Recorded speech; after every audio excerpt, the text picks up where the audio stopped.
ഉണ്ടാവും. ഓക്കെ, എന്താണെങ്കിലും ഇതാണ് നമ്മൾ ഉണ്ടാക്കിയ നല്ല നാടൻ തെങ്കള്ള. പ്രവാസികൾക്ക് മാത്രമല്ല ഇത് ഉപയോഗിക്കാൻ പറ്റും, നമ്മുടെ നാട്ടിലുള്ളവർക്ക് ഉപയോഗിക്കും. കാരണം നാട്ടിലുള്ള തെങ്കള്ള എന്ന് പറഞ്ഞ പേരിൽ വെക്കുന്നത് പലതും മായമാണ് എന്നുള്ള കാര്യത്തിൽ ഞാൻ ആരോട് പറഞ്ഞു തരേണ്ട ഒരു കാര്യമില്ല.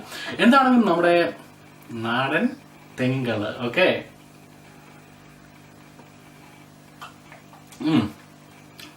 കേട്ടോ, ഒരു സാധാരണ നമ്മൾ തെങ്ങുകള്ള് കുടിച്ചിട്ടുള്ളവർക്കറിയാം, ഒരു മായവും ഇല്ലാത്ത കള്ള് കുടിക്കുമ്പോഴുള്ള ടേസ്റ്റ് തന്നെയായിരിക്കും ഇത്.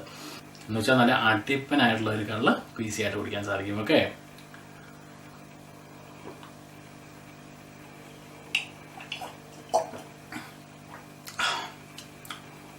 തുറന്നു പറയട്ടെ, അടിപൊളി.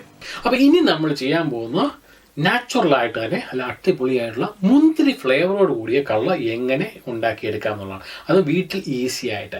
So let's start the second video right now.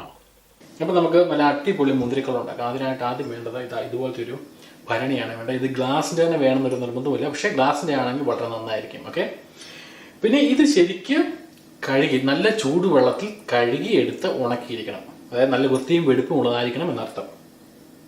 അതിനുശേഷം നമുക്ക് ഏറ്റവും ഇമ്പോർട്ടൻറ്റ് ഇൻഗ്രീഡിയൻ്റ് എന്ന് പറഞ്ഞാൽ നാച്ചുറൽ കോക്കനട്ട് വാട്ടർ. അപ്പോൾ എനിക്ക് ഇതേ കിട്ടാൻ മാർഗ്ഗമുള്ളതുകൊണ്ടാണ് നമ്മൾ ഈ പാക്കറ്റിൻ്റെ ഒഴിക്കുന്നത്. നിങ്ങൾക്ക് വേണമെങ്കിൽ നിങ്ങൾ നാട്ടിലാണെങ്കിൽ നല്ല തേങ്ങാവെള്ളം കിട്ടുമെങ്കിൽ അത് മതി. അതല്ല കരിക്കിൻ്റെ വെള്ളമാണെങ്കിലും കുഴപ്പമില്ല, ഏതാണെങ്കിലും നോ പ്രോബ്ലം. ഓക്കെ, ഇതിപ്പോൾ ഇവിടെ ഞാൻ 1 ലിറ്റർ നാച്ചുറൽ കോക്കനട്ട് വാട്ടർ പാക്കറ്റിലുള്ളതാണ് ഒഴിക്കുന്നത്.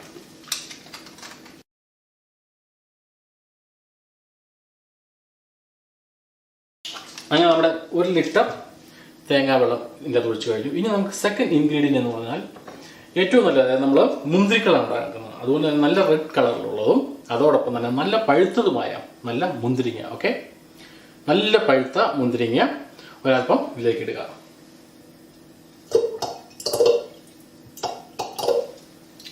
ഇതോടൊപ്പം തന്നെ നമുക്ക് കിട്ടുന്ന മറ്റൊരു സാധനം കൂടിയുണ്ട്, അതായത് നമ്മുടെ ഉണക്കമുന്തിരിങ്ങ ഒരു കുറച്ചിടുക, ഒരു 50 ഗ്രാമോളം ഇതിൻ്റെ അകത്തേക്ക് ഇടുക.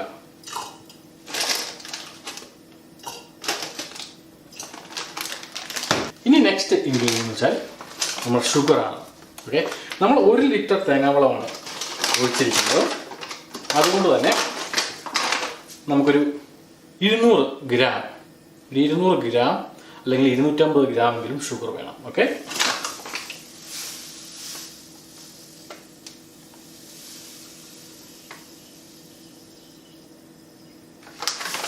ഷുഗർ വിട്ടു. അപ്പോൾ നമ്മൾ ഇട്ടേക്കുന്ന തേങ്ങാവെള്ളം